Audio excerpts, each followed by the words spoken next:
Chanting करूँगा,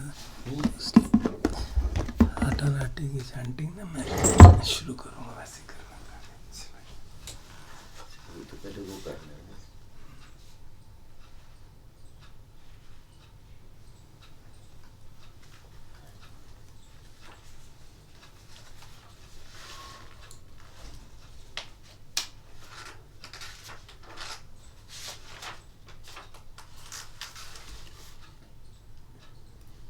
पूरी करें मॉर्निंग चैंटिंग।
सो भगवा अरहं सम्मा सम्बुद्धो स्वाखातो येन भगवता धम्मो सुपटिपन्नो यस्य भगवतो सावक संगो तमयं भगवन्तं सधम्मं ससंगम् इमेहि सकारी यथा अर्हम् आरोपिते अभिपूजयामा साधुनो भन्ते भगवा शुचिरपरिनिब्बुतोऽपि पश्चिमा जनता नुकम्पमानसा इमे सकारे दुर्गतपणाकारभूते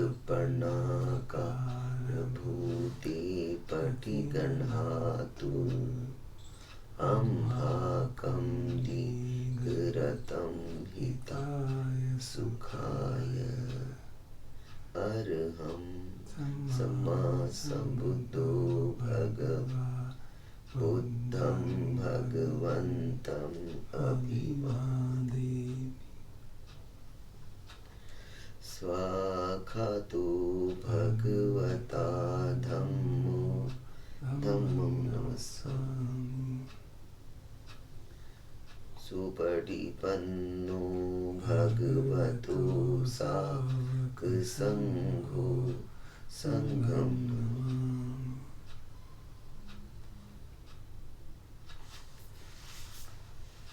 अन्नमयं बुद्धस्य भगवतो बुभभाग नमकारं करोमसि नमो तस्य भगवतो अरहतो सम्मा सम्बुद्धस्य नमो तस्य भगवतो अरहतो सम्मा सम्बुद्धस्य नमो तस्य भगवतो अरहतो सम्मा सम्बुद्धस्य।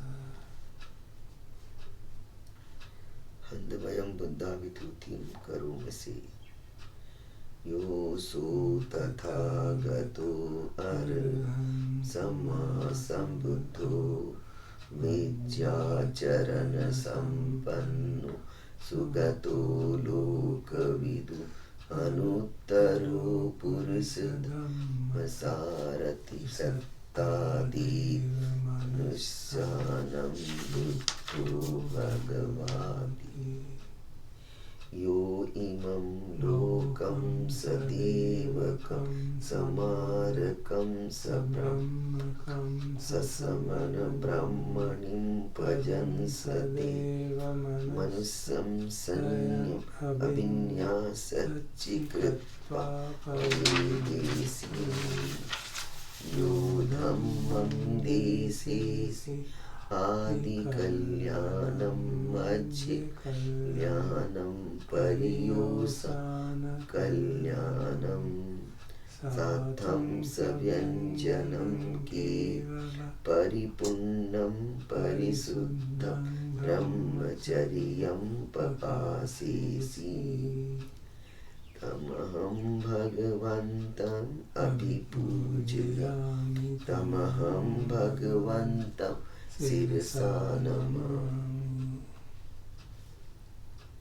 हन्दमयं धम्माविभूतिं करोमसे योऽसो स्वाखातो भगवता धम्मो सन्दिट्ठिको अकालिको एहिपस्सिको औपनयिको पच्यतं वेदितव्यो विन्योहिनि तमहं धम्मम् अभिपूजयामि तमहं धम्मं शिरसा नमामि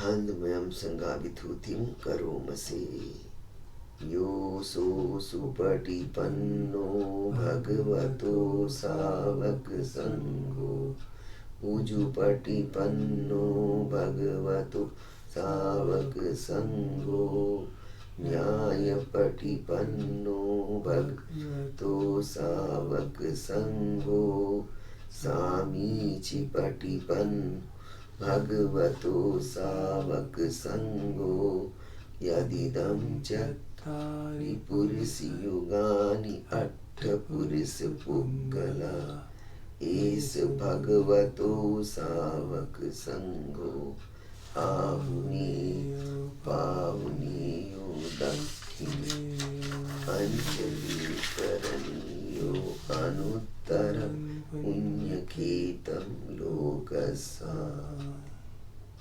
तमहं संघम् अभिपूजयामि तमहं संघं शिरसा नमामि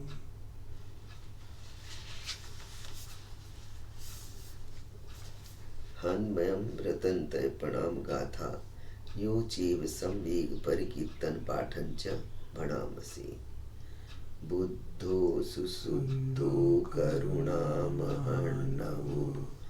योचन्त शुद्धवरज्ञानलोचनो वन्दामि बुद्धम् अमादरेण तं धम्मोपदीपो वियतस्य सत्तुनो यो मग्गपाकामतभेदभिन्नको लोकोत्तरो यो च तदत्तदीपनो वन्दामि धम्मम् आदरेण तं संघो सुखिताभ्यतिकेत सन्नितो यो दिट्ठसन्तो सुगतानुबोधको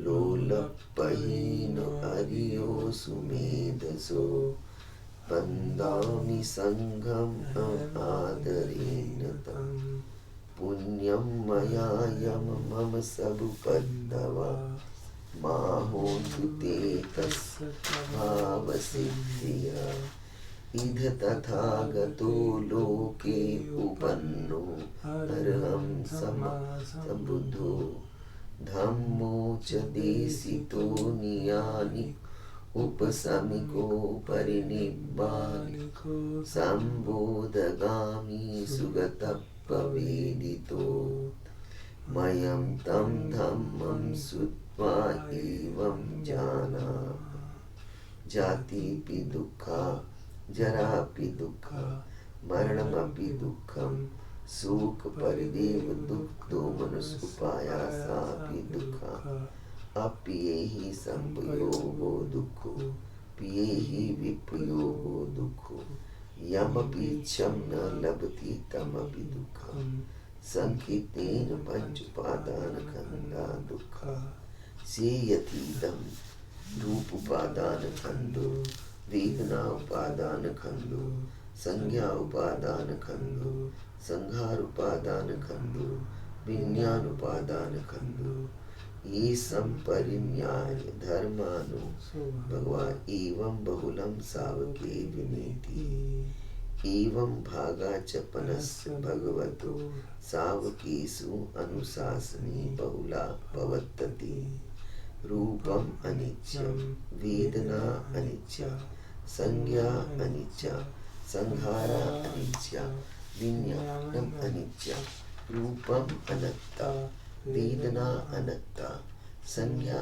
अनत्ता संखारा अनत्ता विज्ञानम अनत्ता सब्बे संखारा अनत्ता सब्बे धम्मा अनत्ता ते मयं कोटिनामः जातीय जरा मरणेन सुखे परिदेवे दोमनसि उपायासी दुःखोतिना दुःख परिता अपेव नाम इमस्य केवलस्य दुःख खंदस अंतक्रियाय अन्यायेताति चिर पर निभृतम अपि हम भगवन्तं शरणं गता धम्मं च संघं च तस्य भगवतो शासनं यथा सति यथा वनं मनसि करोम अनुपटिप्पजाम सा नोपटिपत्ति इमस्य केवलस्य दुःख खंदस अंतक्रियाय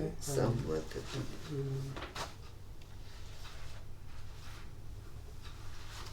Study Atanati Sutta, page 130 or something. Page 130. Page 130 of Hindi book.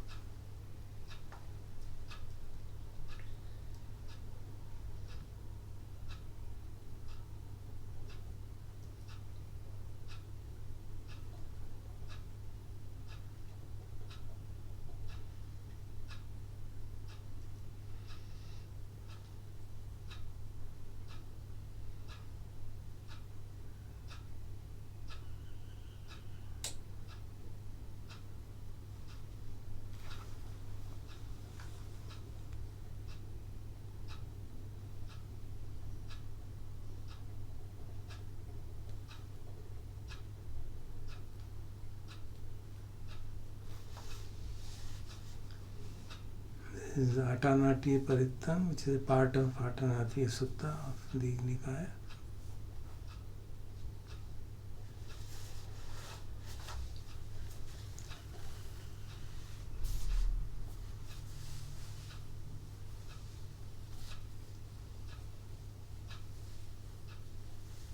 The PDF, it is 145 page.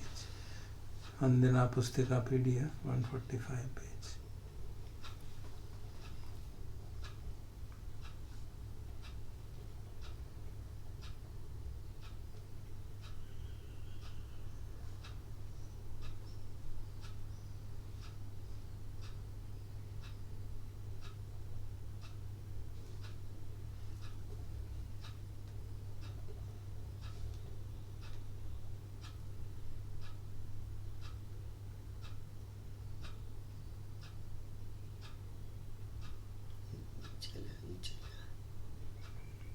बोलो कि नहीं चले हम दोनों बोलेंगे.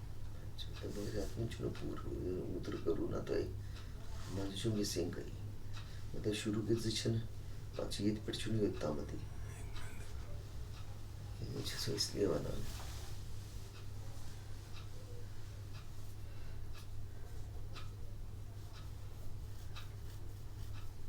माझ्या मिसिंग इसको ऐसे ऐसे ऐसे ऐसे ही नहीं है इसमें पूरा जहाँ नहीं होगा वहाँ मैं नहीं बोलूँगी इसलिए मैं बोलता हूँ साथ में बोलो साथ से जहाँ इसमें नहीं होगा मैं नहीं बोल पाऊँगी Atanati Parittam Vipasissa Namattu Chakkumantasya Sirimato Sikkhisappi Namattu सर्वभूतानुकम्पिनो वेशभूषस्य नमस्तु नाहन्तकस्य तपस्विनो नमस्तु उपसन्धस्य मार्षेणप्यमदिनो कोणागमनस्य नमस्तु ब्राह्मणस्य उसीमतो कश्यपस्य नमस्तु विपप्पमुतस्य सम्पदि अंगीरस्य नमस्तु शक्यपुत्रस्य श्रीमतो यो इमं धम्मं अदेशेसि सर्वदुःखापनोदनं ये चापि निभृता लोके यथा भूतं विपश्यितुं ते जना अपि सुम्ना महन्ता वीतशारदा हितं देवमनुष्यानं यं नमस्सन्ति गौतमं विद्याचरणसम्पन्नं महन्तं वीतशारदं विद्याचरणसम्पन्नं बुद्धं वन्दामि गौतमनति नमो मे सर्वबुद्धानाम् उपानं मेसिनं कुण्डन्यो जनपामुखो मङ्गलोपरिशासभो सुमनो सुमनो धीरो रेवतो रतिवर्धनो शोभितो गुणसम्पन्नो अनुमोदस्य जनुत्तमो पदुमो लोकपज्युतो नारदो वरसारथि पदुमतरो सत्सारो सुमेधो अपटिपुग्गलो सुजातो सर्वलोकज्ञो प्रियदस्सि नरासभो अत्थिदस्सि कारुणिको धम्मदस्सि तमोनुदो सिद्धत्तो असमो लोके तिस्सो च वदन्तवरो फुस्सो च वरदो बुद्धो विपस्सी च अनुपमो सिखी सब्बहितो सत्ता वेशभू सुखदायको ककुसन्दो सत्त्वबाहो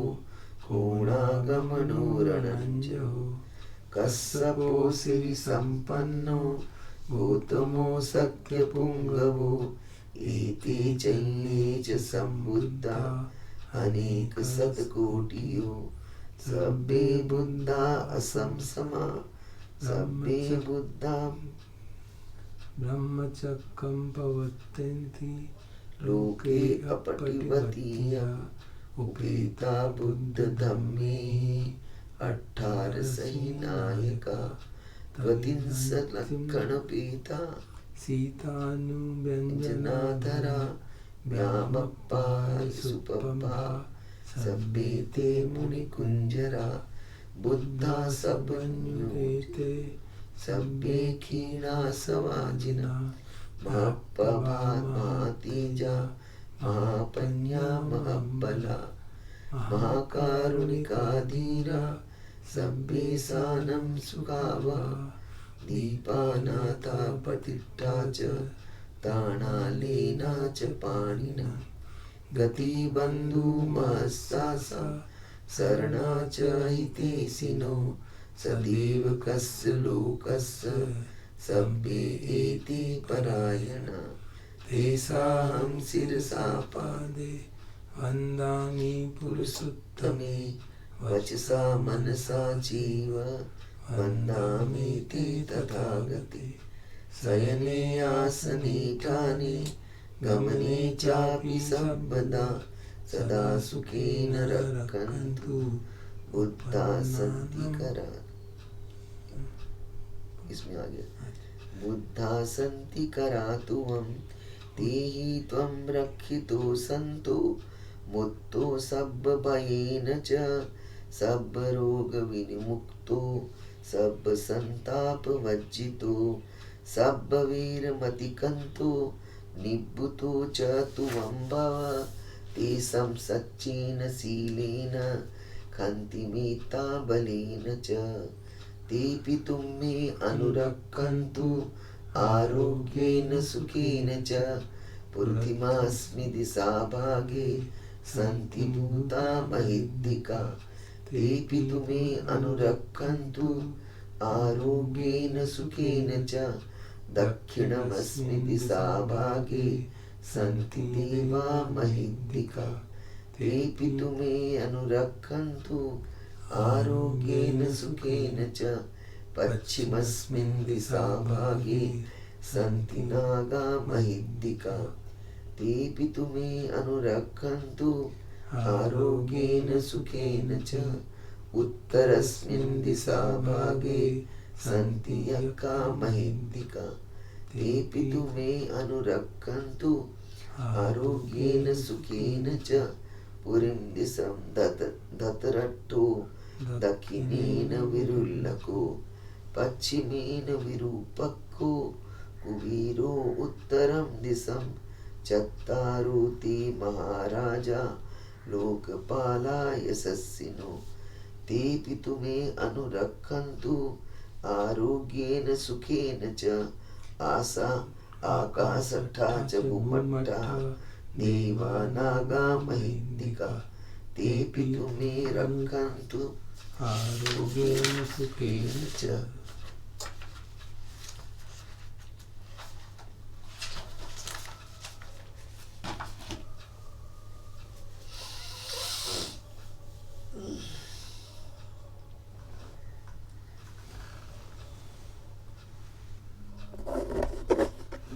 We will now listen to a discourse by Lumpur Sumedho.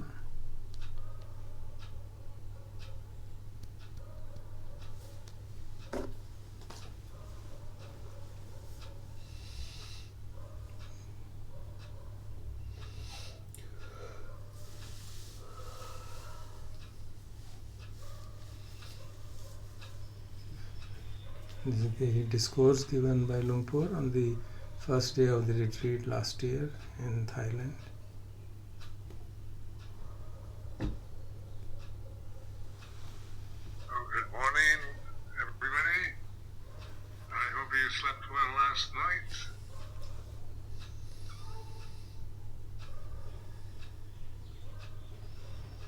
So it's beginning of the retreat.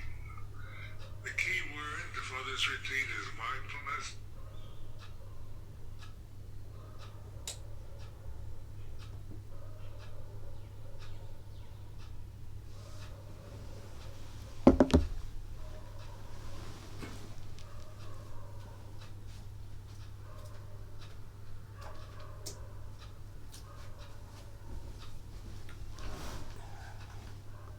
Battery low, please charge now.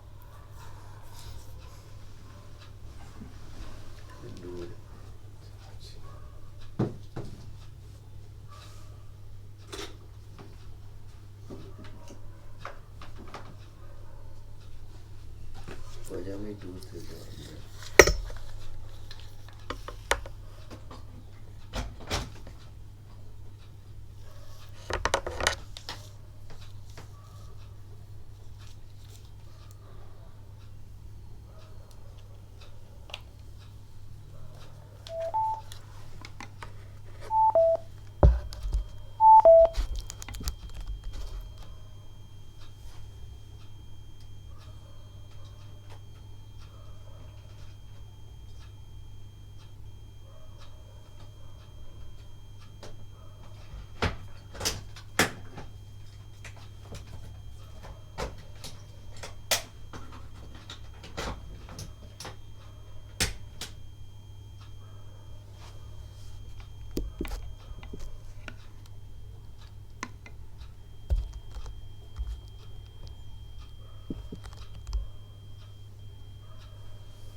Mobile device not found. Ready to pair. Connected to OnePlus 3T.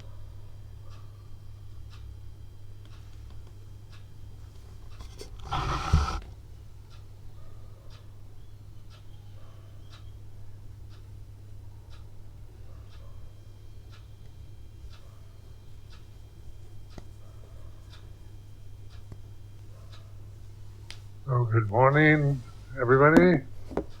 I hope you slept well last night.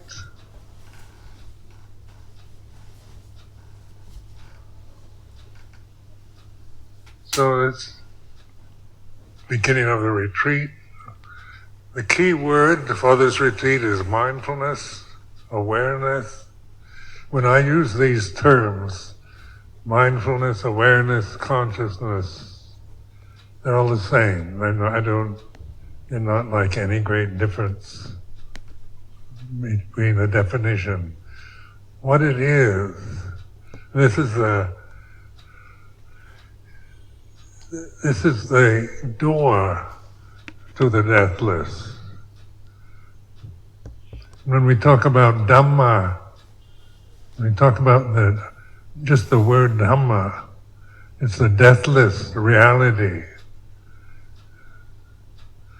And the door to this, what each one of us can go through to realize this deathless reality, to realize Dhamma, is mindfulness.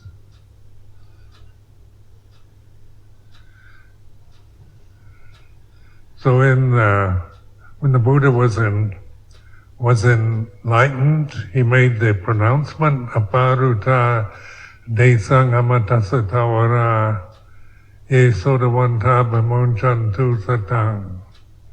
This is a Pali phrase which really inspired me many years ago.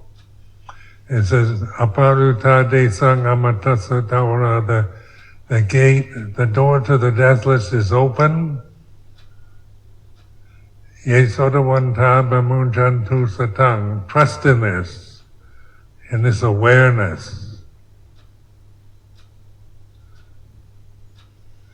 So when people ask me what I teach, do I have a method or a particular style, I generally say trust in awareness, in mindfulness, because ultimately that's the only trustworthy possibility we have at this time as human individuals.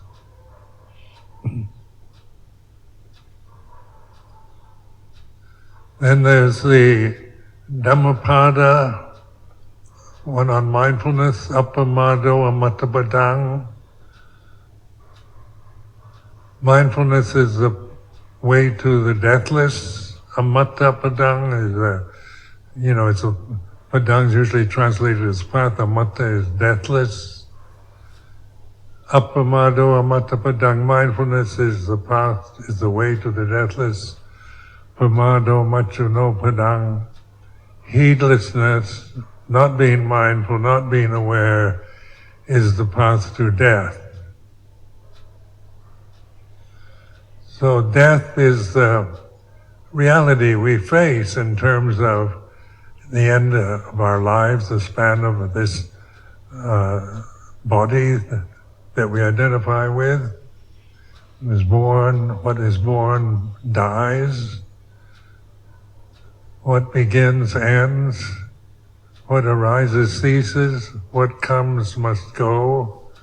So in terms of language, perception and so forth, when we identify with that which is going to die or end or cease or depart, then we suffer.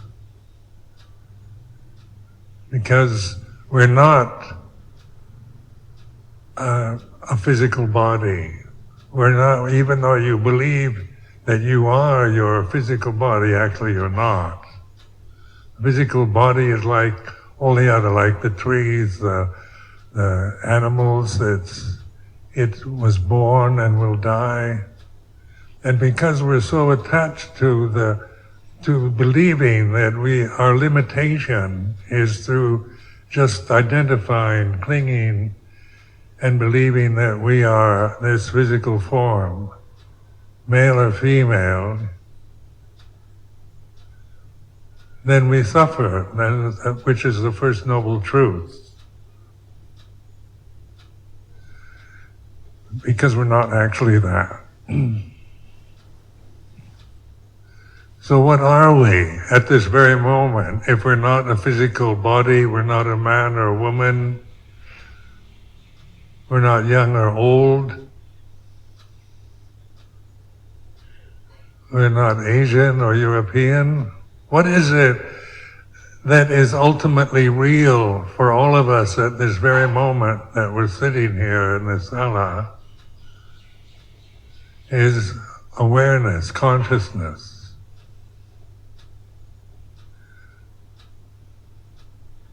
So consciousness is not conditioned. It's not something that begins and ends, is born and dies, comes and goes. So when I talk about consciousness,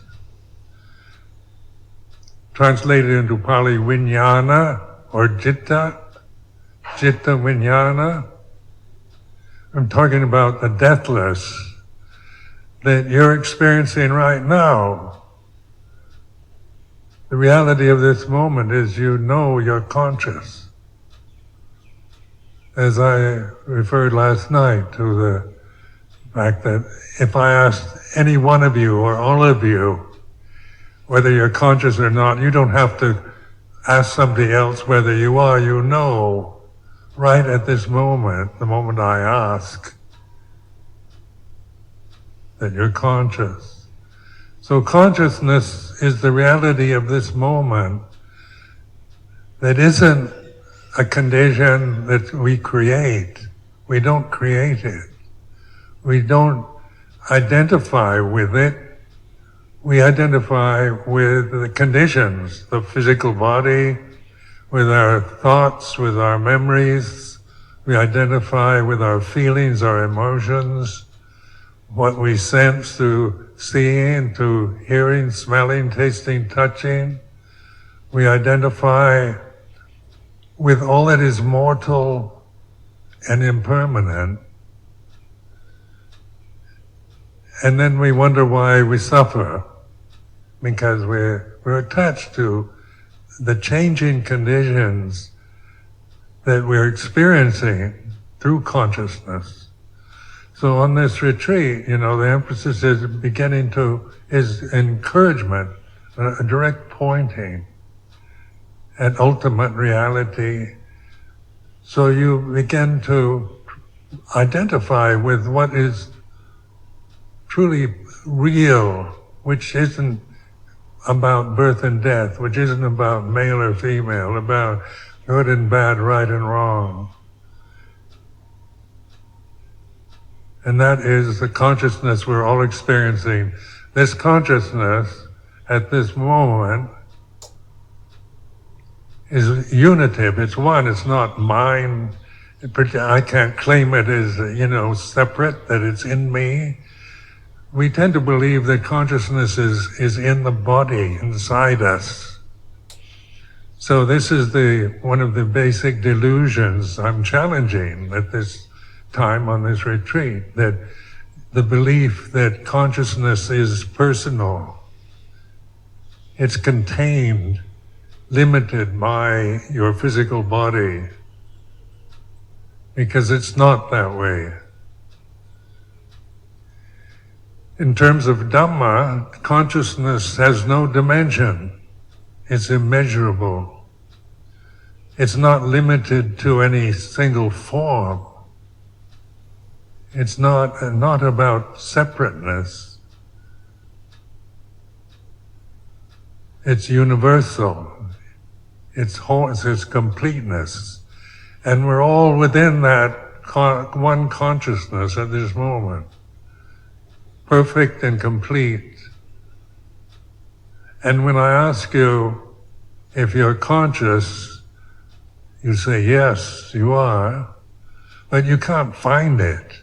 You can't objectify it, where it is immeasurable, it is invisible, but it's knowing, isn't it? It's the direct knowing. If I ask you, are you conscious? And you'll say yes, because you know you are conscious.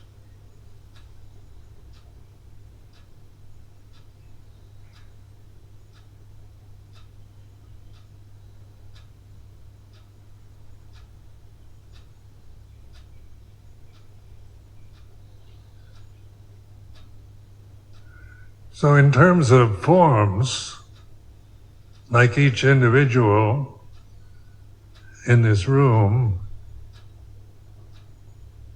is a separate form. So we feel separate from each other. We see each other as objects. We see each other, we hear each other, and so forth. So through the senses are about good and bad, right and wrong, pleasant, unpleasant, beautiful, ugly. The sensual realm, the sense realm, the conditioned realm is all about differences, about sizes, shapes, forms, good and bad, right and wrong, true and false, heaven and hell, birth and death. So the Buddha made the statement, Sape Sankhara Anicca, all conditions are impermanent. And in this word Sankhara, it's a Pali word, means condition or phenomena. A phenomenon, a condition, is something that is born and dies, begins and ends, arises and ceases, comes and goes. It can have qualities of being heavenly or hellish or good or bad, male or female. Conditions, sankharas, are about impermanence. Sape sankhara anicca. Anicca is the Pali word for impermanent.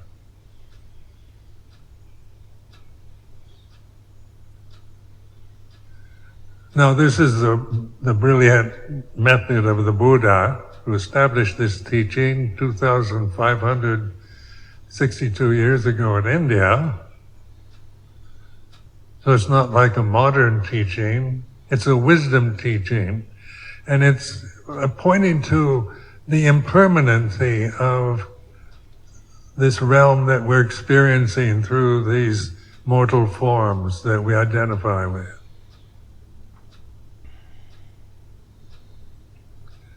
So it makes it very easy for all of us, because the conditioned realm is what we believe, what we experience, what we identify with. Just the sensitivity of your own form, of your human body. It's too cold or too hot, it's just right. Pleasant feelings, sensations, or painful ones.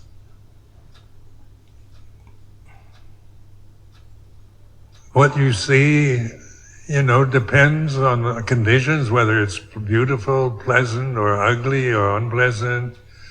Same with hearing. You hear, beautiful music, or the sound of nature, the wind, the birds, the rain on the roof, or cacophonous noises of machinery. Odors, pleasant, unpleasant odors. We're constantly impinged on the sense plane. This realm is about sensitivity, which is not just going to be pleasant. It's about pleasant, unpleasant, good, bad, right, and wrong. But what transcends what our real refuge is on this retreat is not in trying to make everything pleasant, trying to control the situation, trying to make it all just right so that we feel comfortable, we feel relaxed, we feel happy, everything is what we want, because that's not possible in life. Because of the Sape Sankhara Anicca, all conditions are impermanent. You can't control that. You have no way to make everything that you want and that pleases you permanent. So why take refuge in the sankharas, in any sankhara,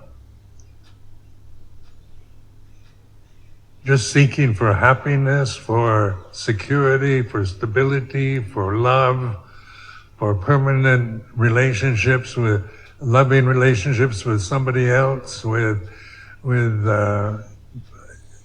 that which is beautiful and pleasant to see and hear, smell, taste, touch. So we reflect on impermanence. Sabbe sankhara anicca, all conditions are impermanent. Sankharas are anicca, they're impermanent. So that's everything. Everything, because that's what we're experiencing now. The physical body is impermanent, seeing is impermanent, hearing is impermanent, smelling is impermanent, tasting is impermanent, physical sensations are impermanent. But what is permanent at this very moment? What isn't impermanent is awareness, is consciousness, citta vijnana. And that's mindfulness. So one sankhara can't know another sankhara. So it's impossible for a sankhara to know anything. It's impossible to, we're thinking creatures, human beings, we're thinkers. We have this reflective thinking ability. We have language, we have memory. We have this retentive memory, so we remember the past. We can imagine the future.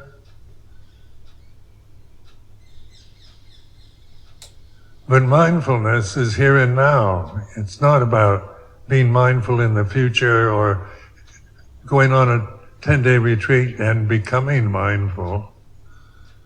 Or yesterday you think you were heedless and you weren't mindful. That's a memory that arises here and now. Or imagine tomorrow that you will be continually mindful. We tend to create perceptions of mindfulness, create ideas of mindfulness.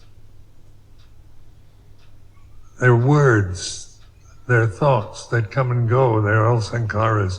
Every thought, even the word itself, mindfulness, citta vijnana, they're all sankharas. All words are sankharas. All thoughts are sankharas. But mindfulness is knowing, direct knowing. Consciousness is the knowing here and now. It's like this. So reflect on this at this moment, just the state of just how you feel emotionally right now at this moment. I encourage you to take a few minutes just to observe, to be mindful, aware of the state of your mind or your emotional reality of this moment is like this. Not to judge it, don't comment about it, whatever it is, pleasant, unpleasant, confused, unconfused, understanding or not. Right now, how you feel emotionally, mentally, you can't control, you don't create it, it's like this. For the next few minutes, just sit and don't look around, don't seek things externally, but look inward, the state of mind, the conscious, emotional state that you're experiencing here and now.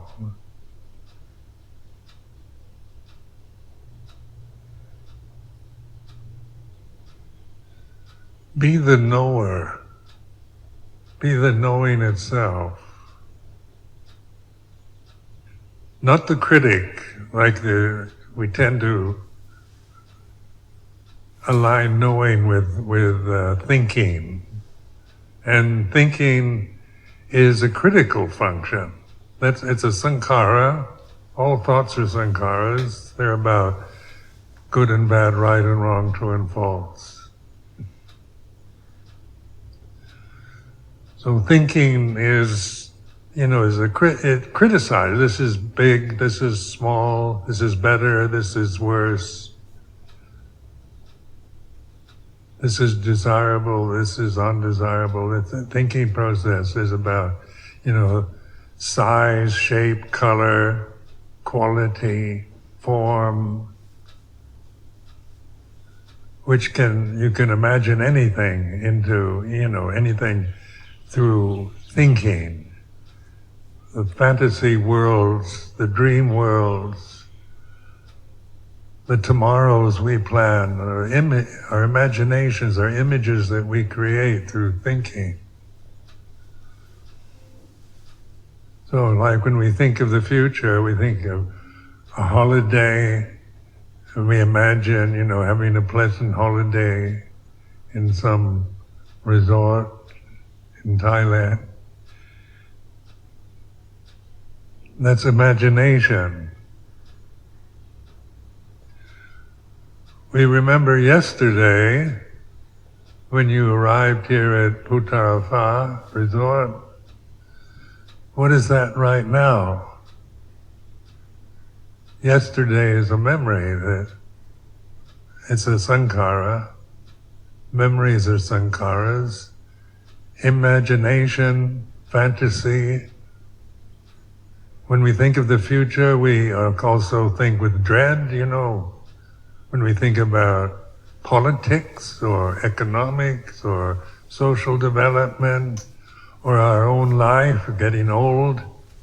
We think about death.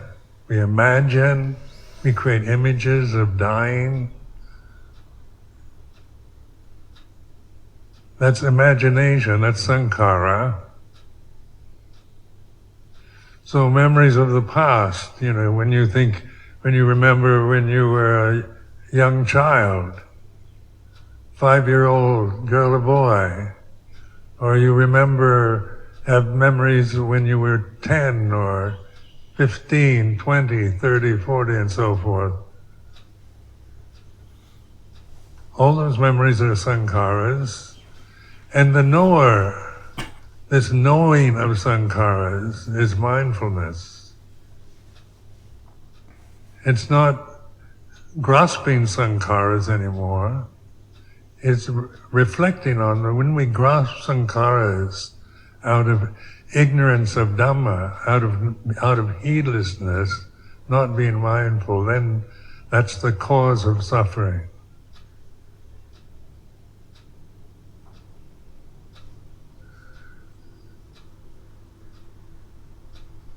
So when we chant about the Dhamma, we say Santitiko, Akaliko, Ehipasiko, Upanayiko, Bhajatang, Vaitidapo, Vinyuhi. We chant that in the morning, the evening in Pali. And it's about Dhamma, the reflections on the Dhamma, on reality. So, Santitiko, apparent here and now, translated into English, it's here and now. So, what's here and now? That is deathless, that is apparent wherever you are, whatever state you're in, whether you're healthy or unhealthy, young or old, male or female, Santitiko Dhamma, apparent here and now, is consciousness. That's apparent for each one of us. Here and now, because it's here and now. It's not created, you don't create it. It's not about good, bad, right, and wrong.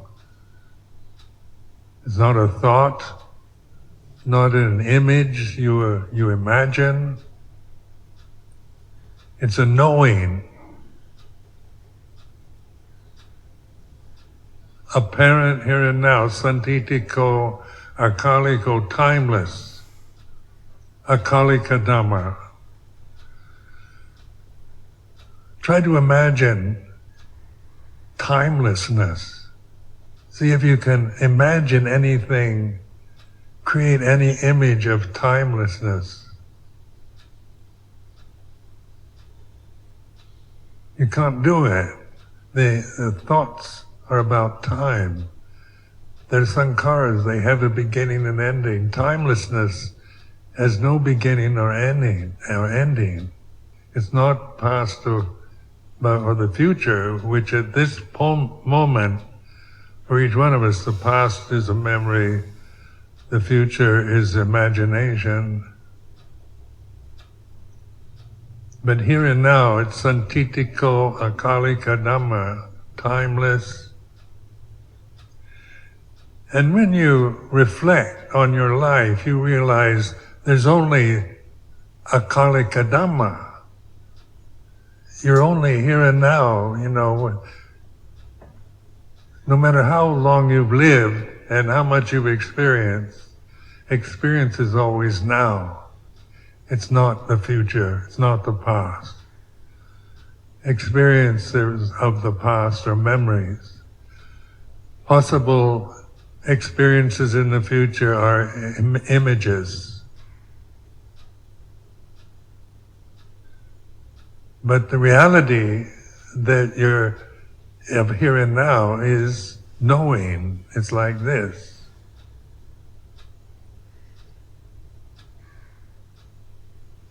Then we chant ehipasiko dhamma, come and see. So it's like ehipasiko, Pali kind of an invitation or encouragement. Wake up. It's like wake up and see for yourself.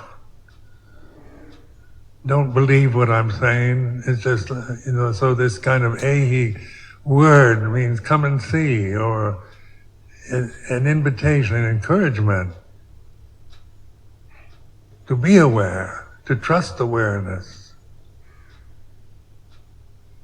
Upanayaka Dhamma, leading inward. We're not seeking truth outwards through the senses. We're not trying to find Dhamma as some object that we can see, hear, smell, taste, touch, define, imagine. Dhamma isn't an image. It has no quality. It's the knowing that we're experiencing here and now.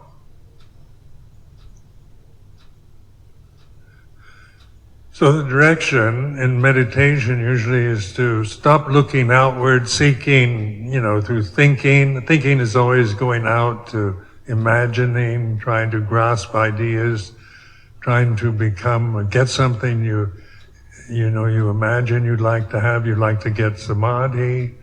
You'd like to get the jhanas.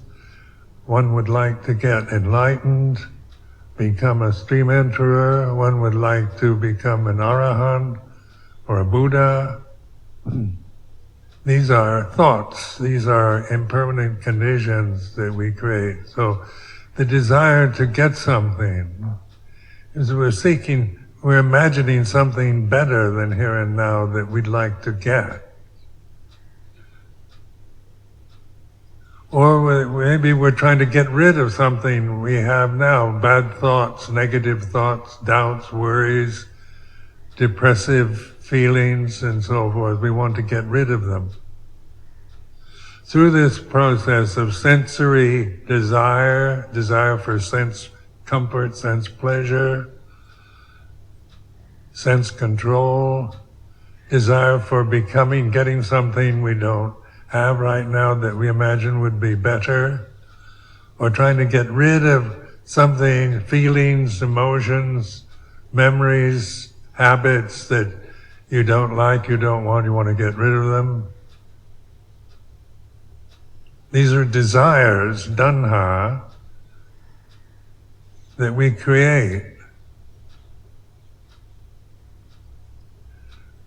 So in my attempts this morning is to encourage, to kind of make it,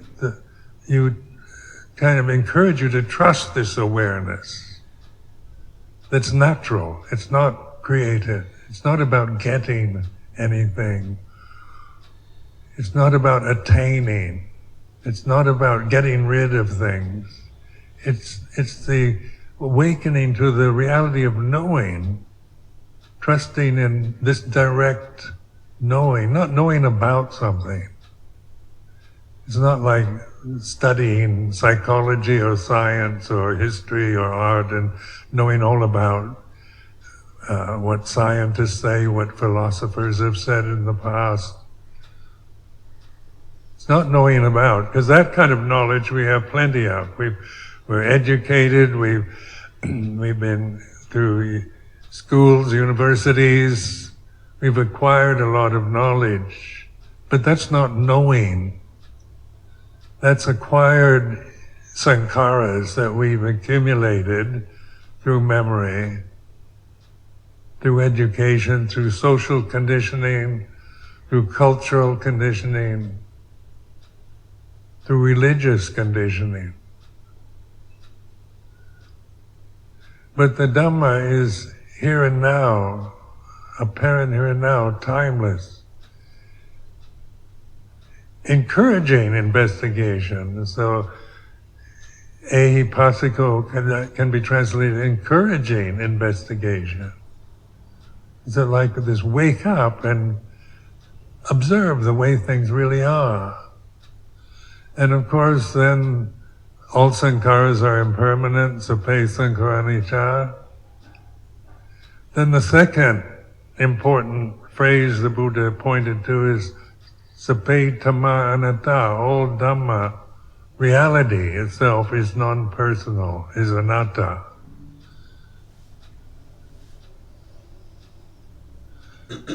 So the personalities that we identify with are conditions, they're phenomena.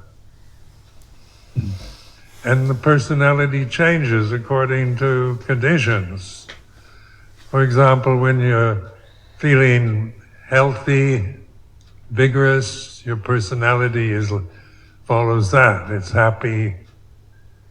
When it's cold and wet, depressing, then your personality becomes depressed. The sense of personality is very changeable. If people praise you, you receive accolades, prizes, compliments, flattery, then we feel one way. When we're being criticized or blamed or rejected or despised, we feel another way. Your personality is not permanent, and it's not what you really are. But no matter what your personality is doing, whether it's happy or sad, elated or depressed, bored, confused, there's a knowing, isn't it? Right at this very moment,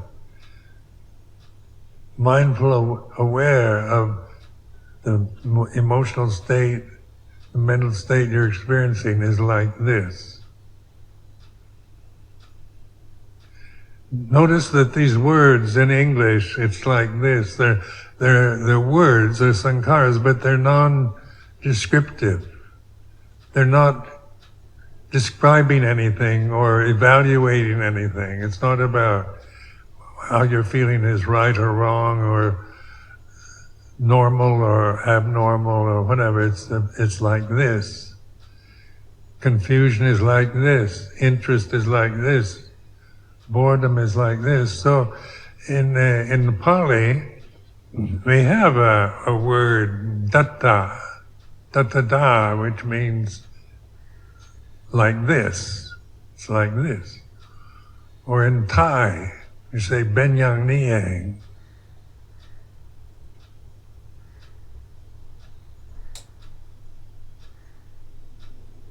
So it's a noting. It's using the thinking process to just notice, to pay attention, not to just discriminate, describe, love or hate whatever you're feeling is, but it is the way it is. Because at this moment you can only feel the way you're feeling. Whether you approve or like it or don't like it, it's like this. And this is what you trust. Learn to trust this awareness. So last evening, when you took the three refuges, Bhutang Saranang Gacchami, Dhammang Saranang Gacchami, Sanghang Saranang Gacchami,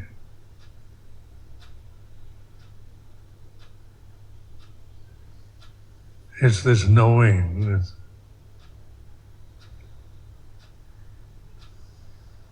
It's not an imagined Buddha refuge. It's not an imagined Dhamma refuge. It's not an imagined Sangha refuge. It is the refuge of awareness here and now.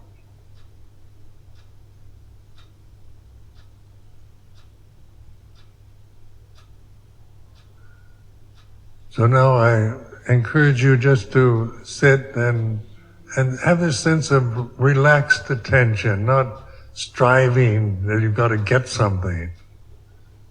You know, it's not about attaining and getting rid of and controlling, but trusting and awareness, being aware of the breath, because the bodies, we're all breathing at this time. So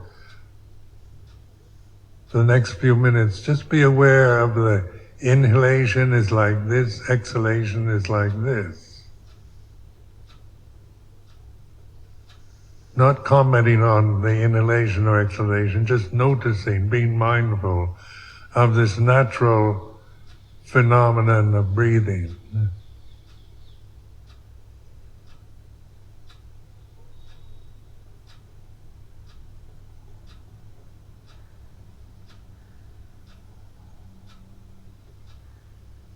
Being aware of the feeling at the nostrils, where you feel the breath, inhaling, exhaling.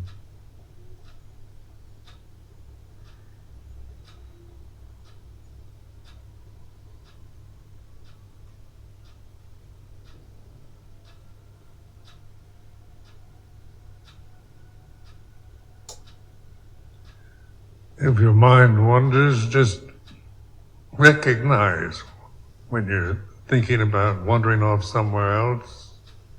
Bring it back to the inhalation, exhalation at the nostrils.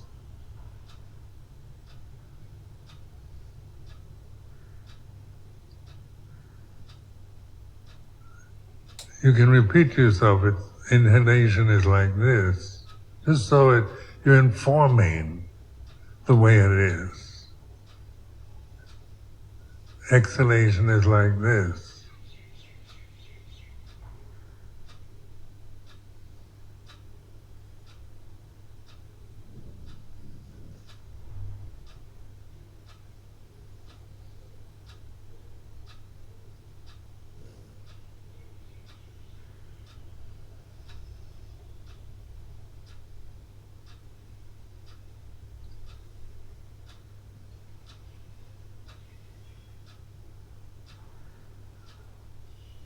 So it's this direct knowing, when they talk about mindfulness, something that's happening right now. It's not knowing about breathing, is it? You don't need a description or me to describe or define breathing. It's a direct knowing, observing, witnessing. Inhaling is like this, exhaling is like this.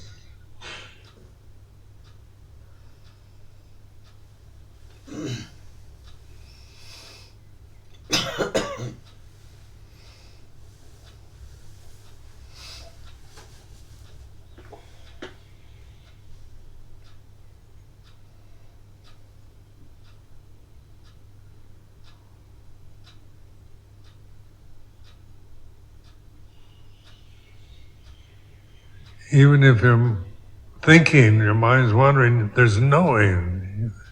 You know you're thinking about something. That's mindfulness also, awareness of thinking.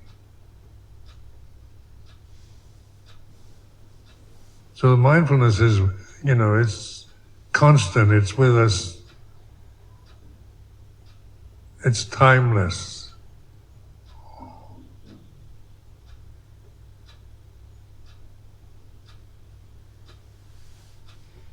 So being aware of objects, what we see, or mindful of the Buddha Rupa behind me.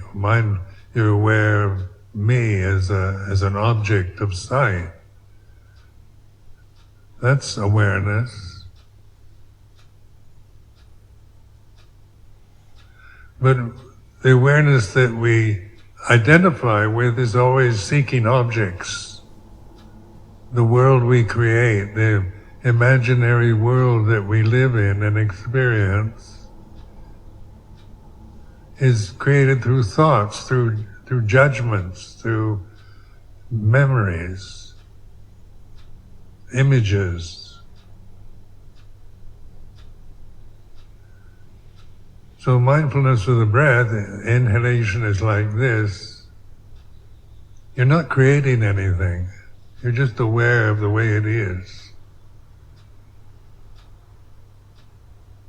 I'm not asking you to breathe or inhale for a long time or a short time, or whatever you're experiencing. Inhalation, that's direct knowing. It's not knowing about, it's direct knowing.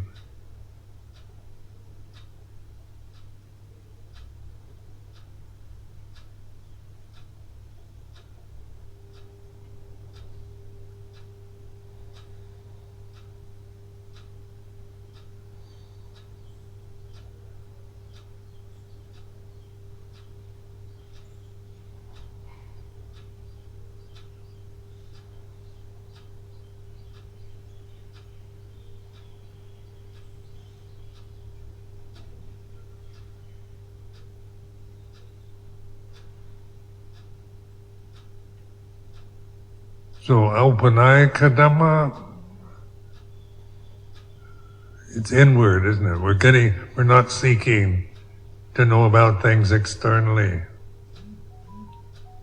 We're getting closer just by observing the breath of this physical body that we call ourself.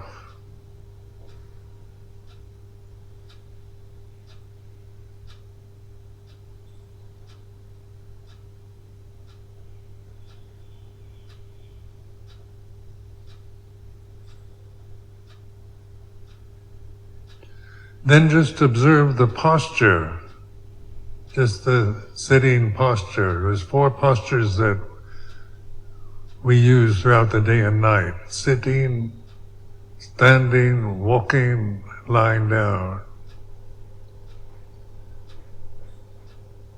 So wherever we are, the body is here and now, isn't it? Whether we're sitting, standing, walking, or lying down.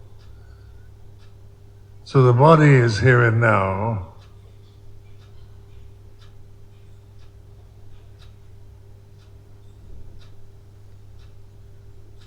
The breathing is here and now.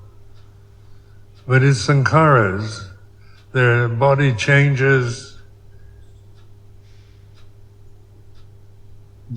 is born, grows up, gets old and dies.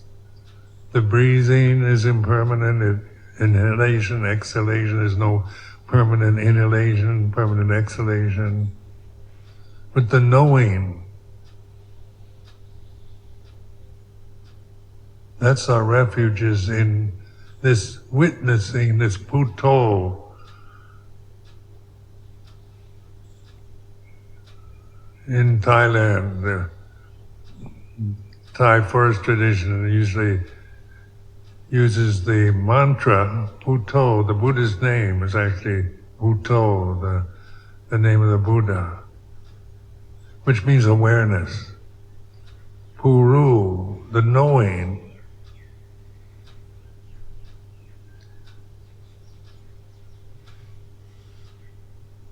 Knowing, Rupachuban.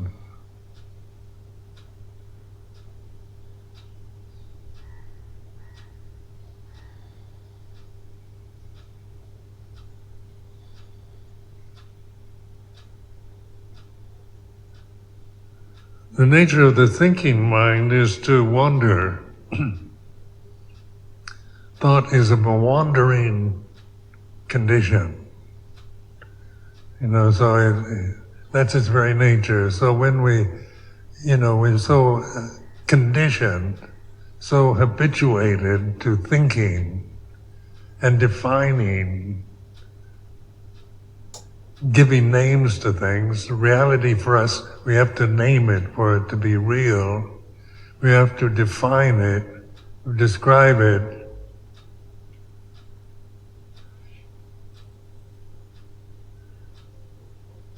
But that's just the nature of thinking. Thinking does that. It's a habit that we develop after we're born. No baby, none of us were born thinking in any language whatsoever.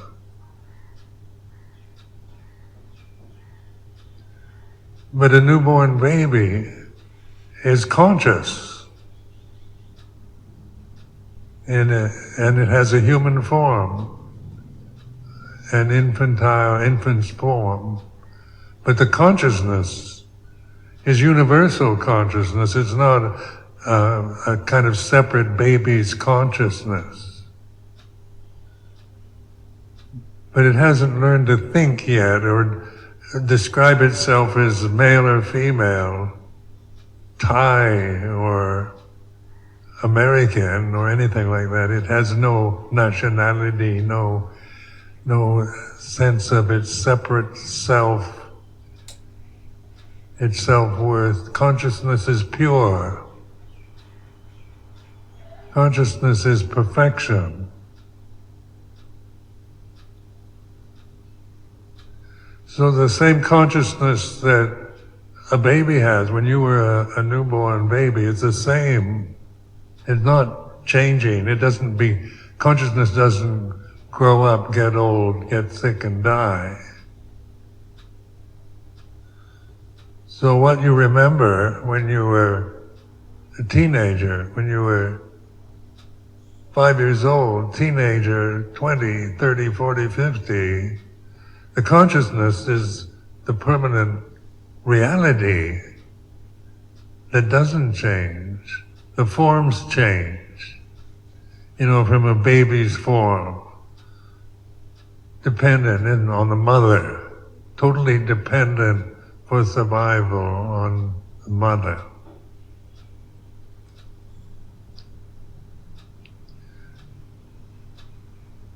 So the forms change. It grows up, is educated, socially conditioned, culturally conditioned, religiously conditioned. Like your computer, we get conditioned like we program computers.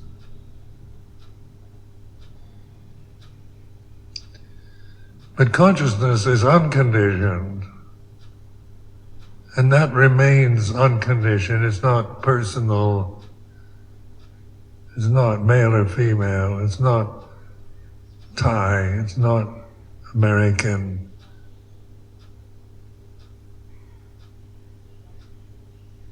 So when we begin to realize the profundity of this teaching, our true nature,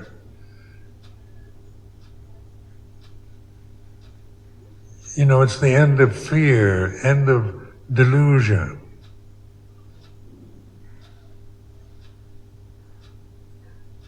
It's where everything ceases but consciousness itself, the Amata Dhamma, ultimate reality.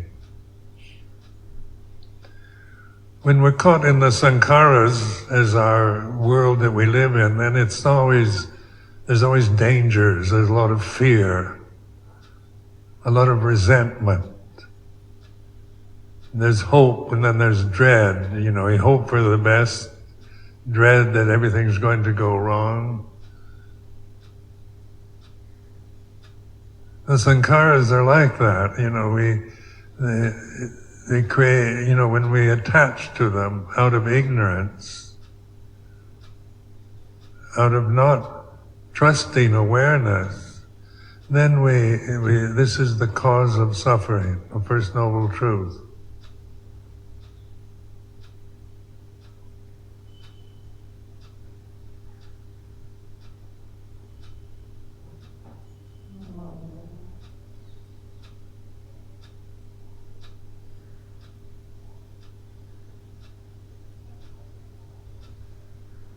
This is, something that we have insight into, because I'm pointing to reality, not to just ideas that I have personally. Dhamma is reality, so I'm pointing at Dhamma, not at a kind of Ajahn Sumedho's take on Dhamma. It's in the morning chanting, evening chanting, it's all there, Four Noble Truths. It's not mystery, it's not a personal teaching.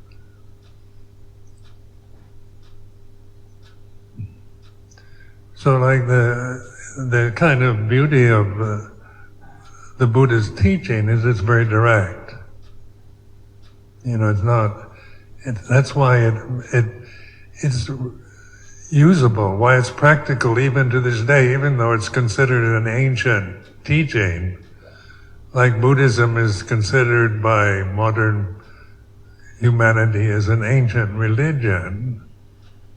So in terms of memory, identity, the conditioned view of Buddhism, it's an ancient religion.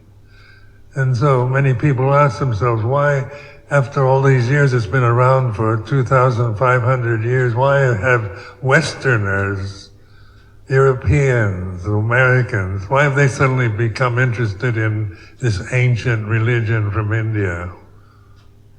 Why? Because it's about, times have changed. There's modern life, there's technology, there's science, there's democracy. There's modern religions, up-to-date religions. People ask me this, in England or the United States, why do you go to some kind of ancient teaching when there's modern science, modern psychology, modern mindfulness practices? Why do you go to this very ancient form, the Theravada style of Buddhism?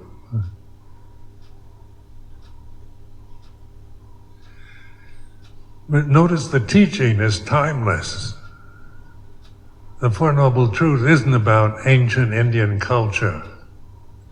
It's not about a religion of the past or some kind of Asian religion that had meaning at, 2,500 years ago.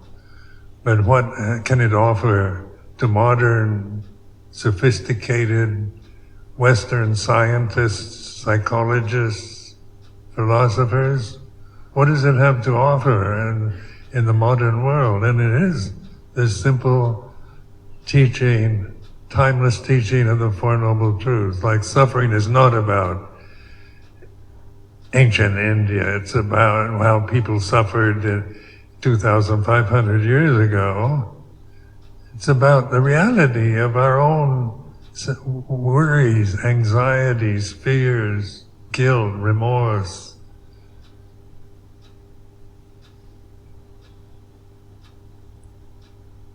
And these are common now, so it's timeless. It's not, it's not a demanding religion. There's no doctrine to it, like you have to believe. It has no metaphysical, doctrinal position.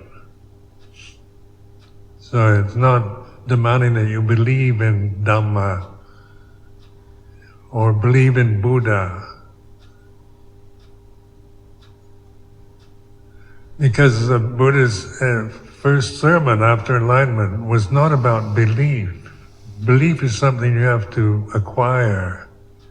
It's a sankhara. All beliefs are sankharas. They're phenomenon.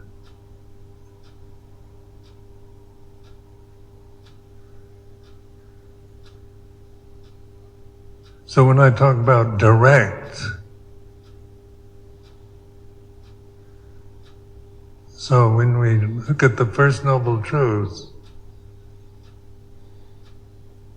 we're not trying to find out why we suffer.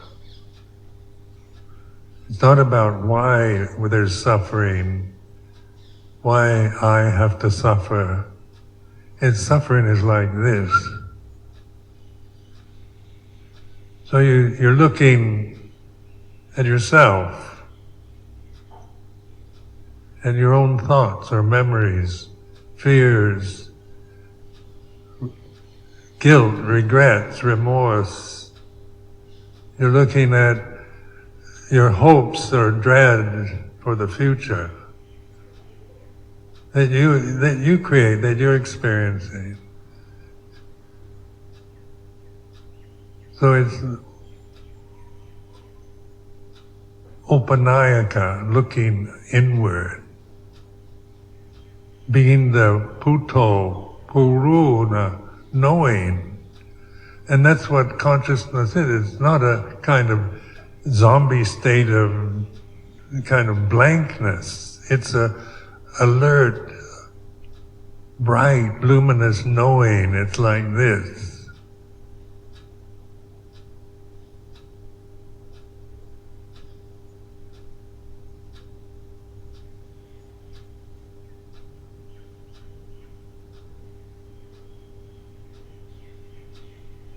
So Buddhism as a religion,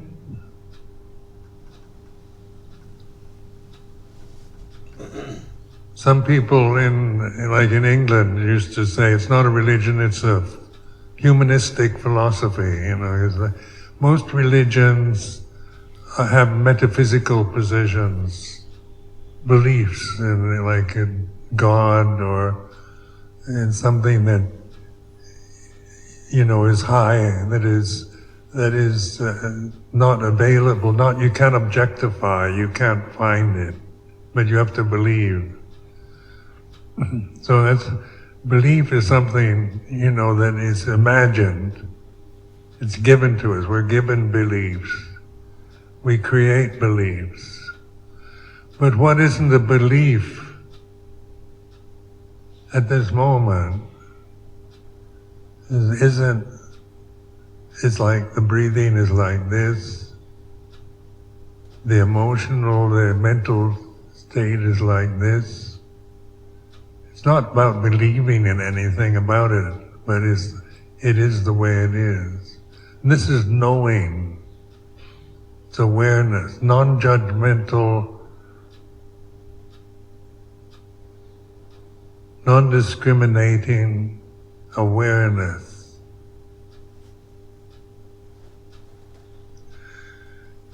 And as we trust this, we begin to see that when we see this as the only refuge available for any of us at any time. A refuge is a safe place. It's not temporary. It's not a kind of temporary refuge in a fortress. It's about awareness here and now, recognizing, realizing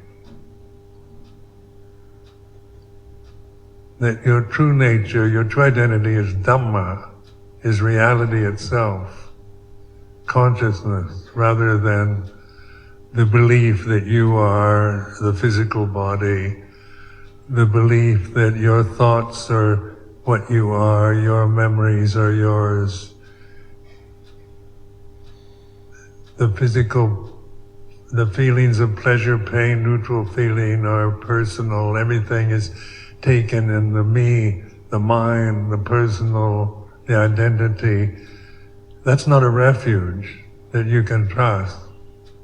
It just gets complicated and convoluted.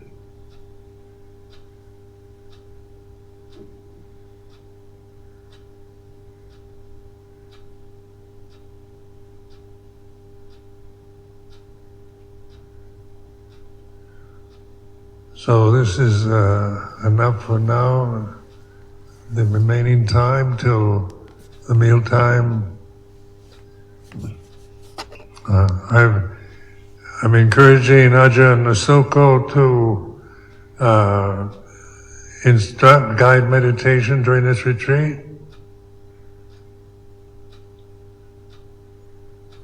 So he's co-teaching this retreat. So in the afternoon, it'll encourage different posture, walking posture, standing and walking. I don't know if he's going to go as far as lying down.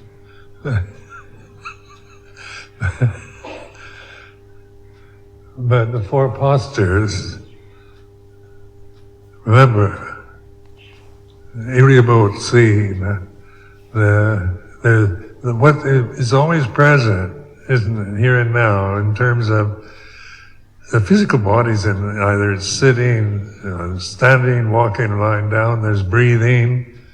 These are here and now realities. The movement of your own body changes through the day and night. The breathing is, sometimes, pleasant, sometimes unpleasant, but it's you're not creating, it's not imagined. Posture is not an image or a belief, it's like this.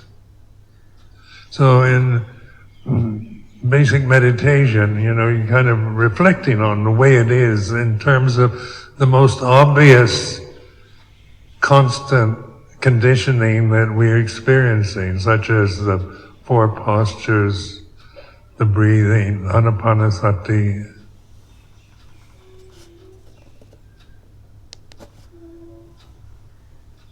And really question yourself, are you really a physical body? Is your consciousness contained within your brain? Does your consciousness have your own physical form? Is there an ajahn sumedho consciousness separate from yours? The forms are different. They're sankharas, but consciousness is not a sankhara. In the terms of the 5 khandhas, consciousness, vijnana, is sensory consciousness. When we see, we usually go out through the senses, through seeing, hearing, smelling, tasting, touching, thinking, that kind of consciousness that goes outward to attach to phenomena is impermanent. But consciousness itself, invisible, infinite, has no boundary. It's not dependent upon senses. Sensory consciousness arises, ceases in consciousness. So the consciousness through just observing, through seeing, hearing, smelling, tasting, touching, thinking is impermanent. But in the Pali, they say vinyanang, consciousness, anidasanang, invisible, anantang, infinite, sapadopabang, apparent here and now, being, awareness.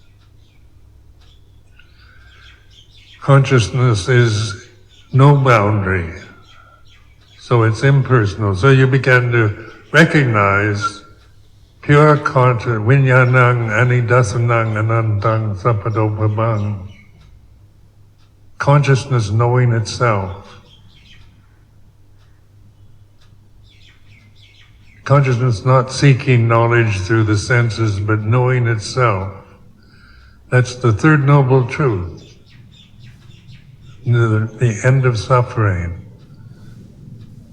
Nirodha is the realization of consciousness knowing itself. It's no longer identified with objects of sense. So the practice is letting go of sankharas, recognizing sankharas, letting go of them, till there's nothing left to grasp. What's left when there's no grasping, no upadana? It's jit hen jit, consciousness knowing itself. Awareness, being aware of awareness.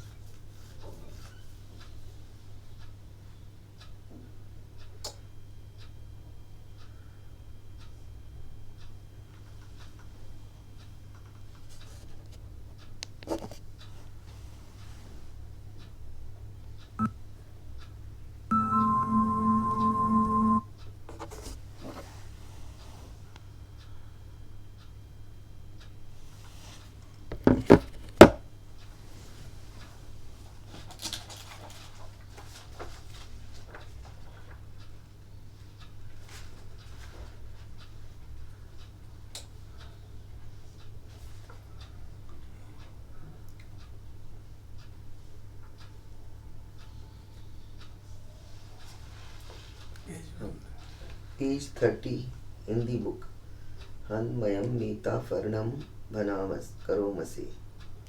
Aham sukhitomi nidukhomi averomi avyapajyomi anigomi sukhi attanam pariharami sabbe satta sukhita hontu sabbe satta avera hontu sabbe satta avyapajya hontu sabbe satta aniga hontu sabbe satta sukhi attanam pariharantu sabbe satta sab dukkha pamuchantu sabbe satta laddha sampattito ma vigachantu sabbe satta kammasya ka kammadayada kammayoni kammabandhu kammapatisarana yam kammam karisanti kalyanam va papakam va tasya dayada bhavisanti। आए हम मैत्री भावना को सभी ओर व्याप्त करें। मैं सुखी हूँ, दुख से मुक्त हूँ, वैर से मुक्त हूँ, द्वेष से मुक्त हूँ, चिंता से मुक्त हूँ। मैं सुखपूर्वक अपना संरक्षण कर सकूं। सभी प्राणी सुखी हों, सभी प्राणी वैर से मुक्त हों, सभी प्राणी द्वेष से मुक्त हों, सभी प्राणी चिंता से मुक्त हों, सभी प्राणी सुखपूर्वक अपना संरक्षण कर सकें। सभी प्राणी सभी दुखों से मुक्त हों, सभी प्राणियों की संपत्ति उनसे दूर न हो। सभी प्राणी अपने कर्मों के स्वामी हैं, कर्म ही उनकी विरासत है, कर्म ही उनकी योनि है, कर्म ही उनका बंधु है, कर्म ही शरण है। जैसे भी कर्म करेंगे, कुशल अथवा अकुशल, वही उनकी विरासत बनेंगे।